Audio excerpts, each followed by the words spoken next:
Omugagga w'ekibuga. It's very small. Omugagga w'ekibuga omutuusa.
Yes, we can do the drainage construction.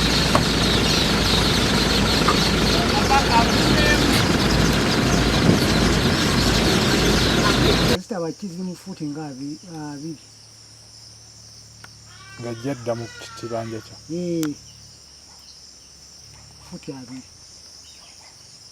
N'oba oyagala kukola manyiwo terusobola kukola ki? Terusobola kukola terukolebwa manyiwo. Nti ate era olaba olw'obusindika terusobola kuyingira mu ttaka ne bufunda. Gavumenti eveeyo ne poliisi eggale obuveera tubeere ng'ensi Rwanda kubanga ensi egenda kuggwawo lwa buveera naye bw'obanga akaveera kano tetukaggyeemu mu Uganda tujja kwekanga nga environment efudde mu nnyanja mu nkola ng'era bagamba kati amazzi gavamu gagenda mu birime by'abantu bikala kitegeeza nti ekintu ekiva wano kyakutwa n'olwekyo tukubira gavumenti omulala erete poliisi eziyamba ensi tewali kisaniddwawo kubanga resolution yayisibwa kanso egamba nti erekeraawo okuleeta ebisaaniiko era mulabye nti ebimoloka byabwe byonna bipaakinze enemoloka kano eri mu kkola yaffe n'olwekyo baba bateekayo okusaba kwabwe bakusaba era n'okubakkiriza kansi emala kutuula neyisa resolution oba badda oba tebadda kubanga bye baasooka okukkaanya nabo tebaabikola enguudo ezoonoonye erese ezoonoonye gabeji yeeyongedde obungi kasasiro yeeyongedde obungi okusinziira nga bwe twali n'ekifo kyaffe kyeyongedde kufunda n'olwekyo tetulabawo wa we tufunira mu kasasiro ava Kampala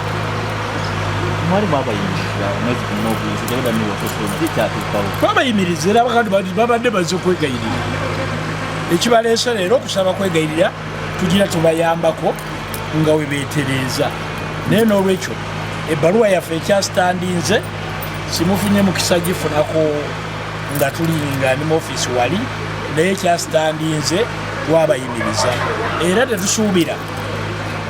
KCCA kuddamu kuleeta bisaaniiko nga tewanabawo resolution endala eyisimu. Ntandike n'amannya amanya nze Romy Augustine kansala ku Mukono Municipal Council era akiikirira ekitundu kino ekiriko Katikkolo.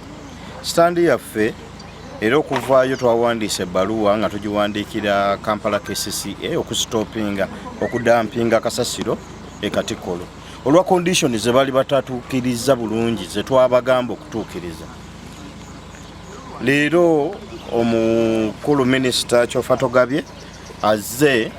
nga ayagala okuteeka ebintu mu nkola ebyali bigaanye okugezaako okulaba nti tubakkiriza at least ennaku endala zasabanga 10 ekitasoboka kitajasoboka kubanga ffe tubagamba nti ebintu bye twali tugenze nabo mu ndagaano ebyokutuyambako ekyatuleetera emergency eno okubakwatirako nga Mukono Municipal Council twalaba nga bannaffe naffe ab'emukono badampinga oluusi kasasiro ekiteezi ate nga ne bannaffe abakolera e Kampala abamu bava mu Mukono ne tugezaako tulirivingeko ku kasasiro oyo eyali agenda okubeera ate ekizibu mu kibuga naye twalina condition ze twateekawo ng'enguudo zaffe okuzigradinga obulungi naddala olw'ekitalo oluyitibwamu ebibadde luyitibwamu bitrakiti ebinene ebireeta kasasiro Katikkolo ng'oluguudo oluviira ddala ku Kyennabuti paka Katikkolo luyite mu Kyungu okulaba nga nalwo lukolebwako bulungi okola extension z'amasannyalaze ndi nga Katikkolo naffe abantu b'ekitundu babeera appreciative nti at least wadde batuleetedde kasasiro tuli livinze bannaffe naye naffe tulina kye tufunyeemu ng'ekitundu kuba kasasiro ffe twali tetudampinga wano kasasiro eno sorting center ffe mwe twali tukoleranga okufunamu maniwa baabikola so ebintu ebyo tebinnakolebwa naye meya w'e Kampala bwe yajja yenga ye bwe yajja okuvisitingako member of parliament ow'ekitundu kino yayitira ku kanso n'atunnyonnyola mbu waliwo sente ze baalirizinga obuwumbi 16 okukola ku emergency naye nga Mukono municipal era kyatukuba nnyo enkyukwe nti tetwafunako wadde n'ekikumi okulaba nti tumaintaininga ekifo kyaffe n'okukola ku bintu ebyo bye twali tusabye kati ddedaffe bw'ojja leero ng'oyagala okusaba nga tukusitopinze tuba twagala osooka oteeke mu nkola ebintu ebyo byakola ki ebyali bisabiddwa ekyo si kituufu tibakyaliwo emyezi nga 6 nga tukyabayambako ekyo si kituufu kubanga ekituufu kiri nti n'okubagoba tukoze eki tubagobye tetukyayagala kasasiro Katikkolo banoonyeko ekifo awala kubanga naffe tukoze eki tujjudde lwaki ensonga tubagobye kubanga abantu bano tebatuukiriza biki bye bayogera bwogezi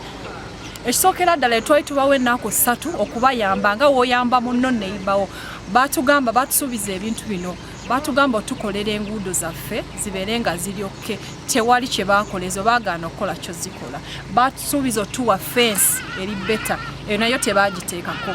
security camera nayo tebateekawo kale byonna bye baatulimba tewaliwo kye bakoze so tuba tetusobola kubongerayo nnaku ndala nga nebiri baakola ki baatulimba kati minisita byatusuubiza kati nti agenda kubikola era byonna tewali kyagenda kukola ayisawo buyisa password we kasasiro tumukkiriza ave e Kampala ajje Katikkolo amanyi agange nze Mpungu Charles nze nanyini ekifo kino ekiri e Katikkolo ekifo ekyo kibadde kisala nga kiyita okuva ku ffene eri nekikka eno kati jjoli abamu ono twaba amazzi nagano gatansobola okulukuta mu lusuku lumu kati ekyokukola tewali ebitooke ebyo bigenda biggwa muwogo afudde buli kirime kyonna ekiri mu gundi kigenda kikala olw'akasasiro nga kyetwagala twaganye tukolagana n'abantu bange baba bakansa abo benga babako kye batetenkanyiza mu kifo kino wekirina okubeera okusinzira okukola nga tukola loosi naye teramu tugenda tufiirwa bufiirwa olw'akasasiro omufene guugwo ebibala eby'abantu bange bonna bigenze bikala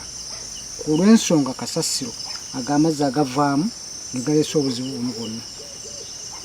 ate ne kasasiro ennyini ayimbulukuka ayiika ddeeni bwe buzibu bwe nnina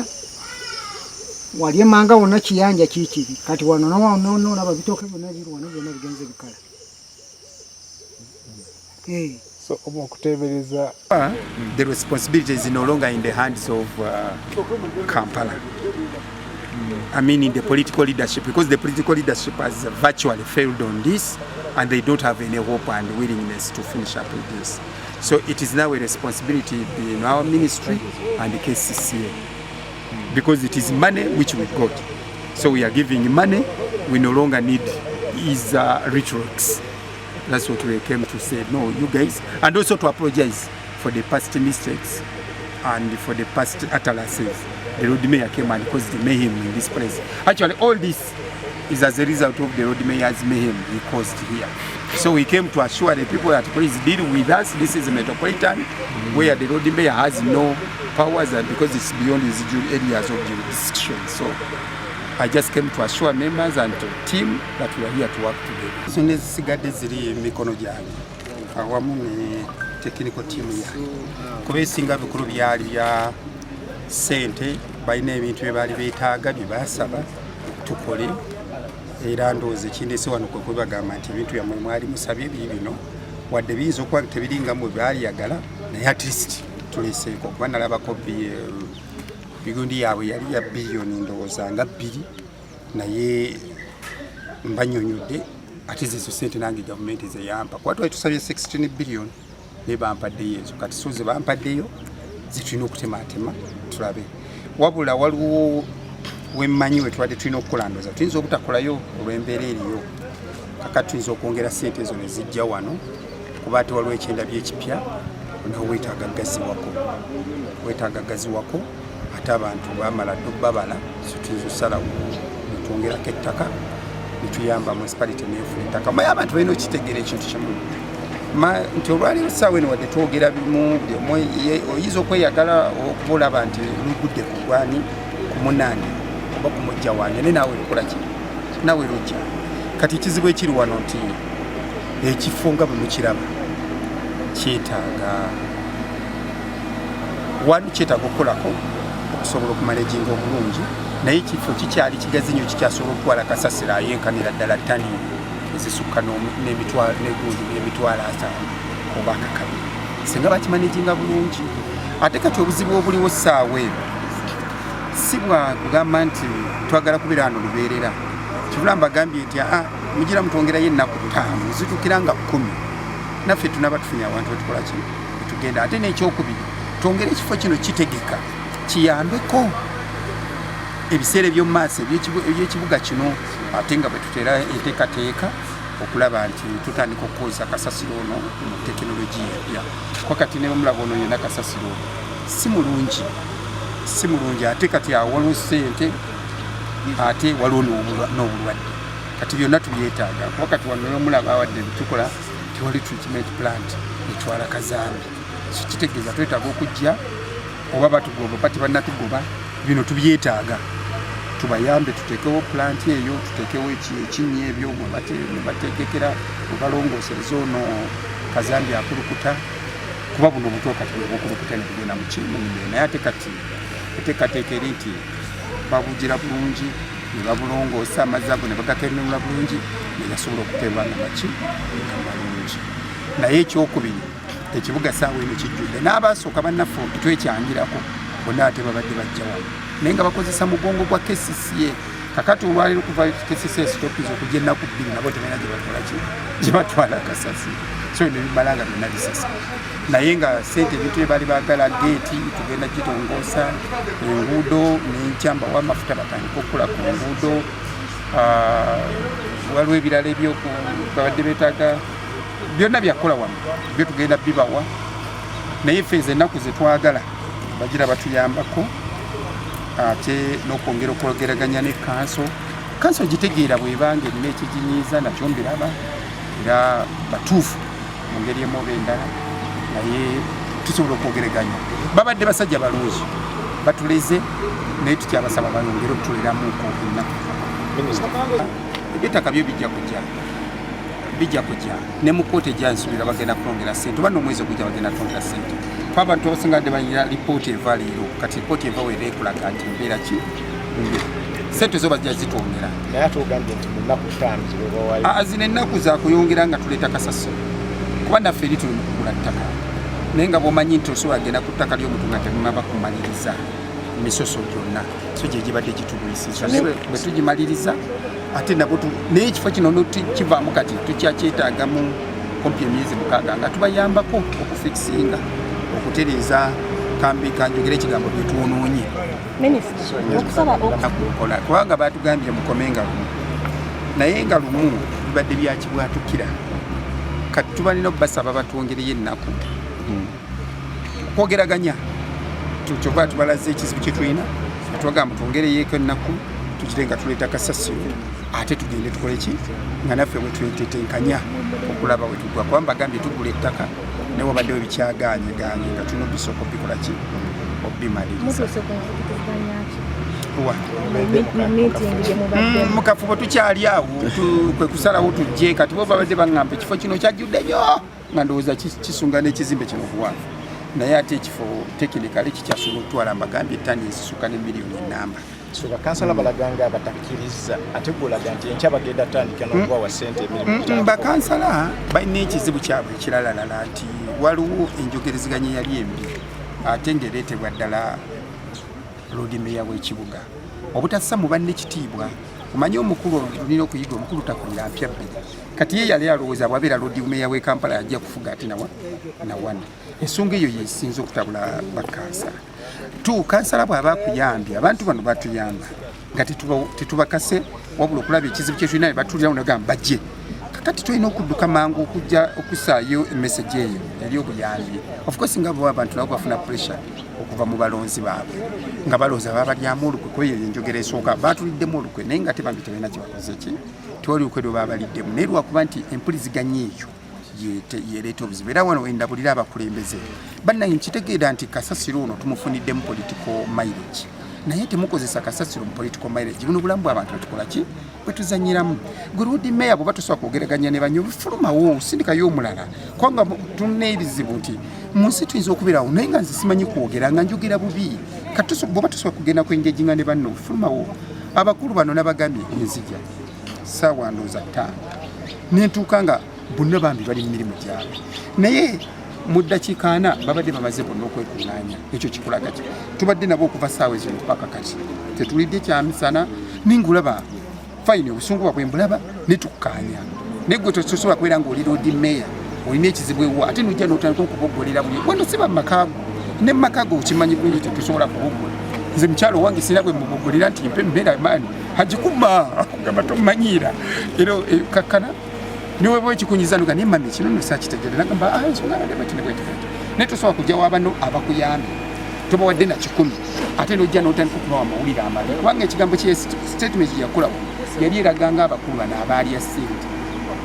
so nga ssente ziri twazisaba nga zakuyamba wonna naye mbagambye nekuza ezo tetunazifa kakati ate gojja n'ogamba bano abantu nti baafunye ssente otandika okuleeta abantu bambi nobateeka mu ki inciting public n'okubateekamu empalana bali abantu abalala balowooza abasajja baalidde kumba ate kwegamba yabasibako amatu gembuzi okubaliisa ki engo to hold some bit of discussion and engagement with the leaders who had written to us stopping our garbage from city to come and be dumped here because this has been our dumping area for the last 3 months. Unfortunately, there was some bit of miscommunication between the leadership of Kampala and the leadership here, which I think members reached a point and they felt like enough is enough, they should get rid of us.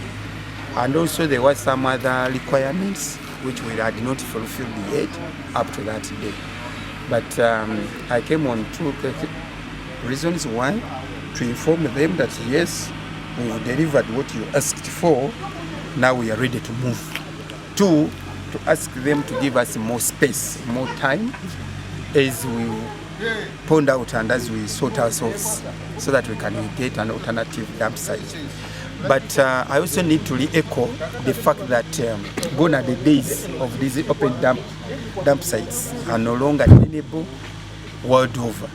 So what we are doing is to have a temporary dump site as we engage the people who came in to help us on setting up modern technology or recycling plants, which are now the ideal situation in the world. Otherwise, we only needed a breather for a few days and maybe eventually months as we set up our MRF facilities somewhere else. Yeah, you came looking for an alternative place to have a landfill or to take the huge garbage pile that we have from Kampala. As you know, we produce close to 2,500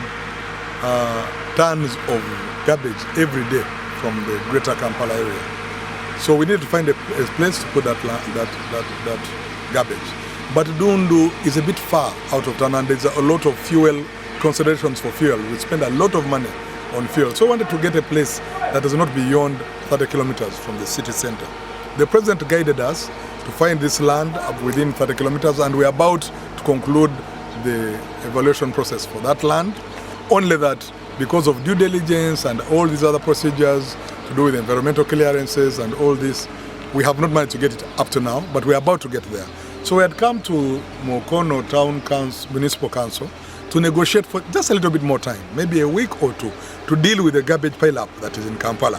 I think we've had fruitful discussions and hopefully we shall be able to get a breather or some retrieve for the next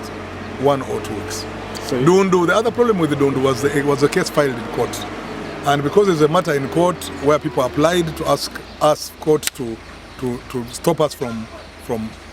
taking our garbage there, that's another consideration that has led us put the plans of going to Dundu on hold. But in any case, the plans we had for Dundu were for putting there a modern garbage treatment plant, recycling plant, manure plant. So it was not for a landfill like you're seeing here. Studio Kampala, amanya gange nze Frank Rusa, nze ED ow'ekiseera owa KCCA. Ekindeese wano ekatiko olunaku lwa leero mperekeddeko minisita waffe omubeezi wa Kampala n'abakulembeze ab'enjawulo tujje tuwaye n'abakulembeze b'e Mukono Municipal Council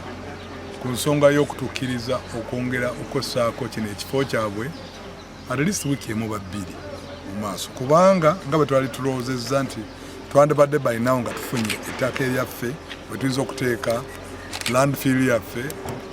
okuyamba